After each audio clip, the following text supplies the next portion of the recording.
La Maia sovint sentia una pressió silenciosa, estudiant fins tard per al seu grau d'art. Es preguntava si el seu somni valia l'esforç, de vegades sentint-se cansada. El seu pare, el senyor Sarma, sempre va donar suport al seu art, ensenyant-li amb paciència noves tècniques de barreja per a colors vibrants. El seu somriure amable era una font constant d'encoratjament. Una tarda, mentre l'ajudava a endreçar el seu antic estudi, la Maia va trobar una caixa polsegosa. A dins, curosament embolicats, hi havia vells materials d'art i bonics esbossos de paisatges inacabats. Un petit diari esvaït jeia sota ells, obert en una pàgina que deia: "El meu somni era pintar el món, però la meva família em necessita més." El cor de la Maia es va encongir amb una comprensió sobtada. Es va adonar que el seu pare havia tingut una vegada els mateixos somnis artístics que ell ara perseguia.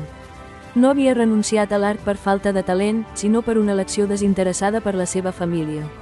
Havia fet hores extres i havia estalviat cada rúpia, assegurant-se sempre que la Maia tingués els millors pinzells i pintures. El seu amor tranquil es va fer de sobte clar. Les llàgrimes van omplir els ulls de la Maia. Va comprendre els seus sacrificis, les seves esperances no dites que descansaven sobre les seves espatlles. "Papa, aquests esbossos són increïbles", va xiuxiuejar, sostenint-ne un suaument. "Per què va esperar?" El senyor Sarma va somriure tristament, la seva mirada distant. "Alguns somnis esperen, perquè de nous puguin volar, estimada meva", va respondre suaument, mirant la Maia amb profund afecte. Ella el va abraçar fortament, una nova i poderosa resolució va omplir el seu cor.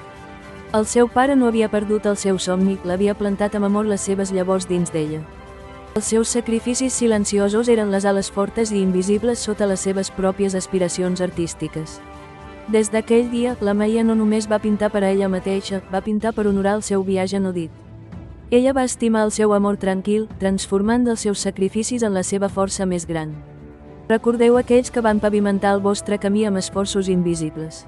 Els seus sacrificis silenciosos sovint es converteixen en les motivacions més potents per al vostre èxit. No deixeu que els seus somnis s'esvaeixin, feu-los orgullosos perseguint els vostres amb tot el cor. Subscriu-te a Catalanrepo, posa m'agrada a aquest vídeo i comenta a continuació amb un record d'algú que es va sacrificar per tu.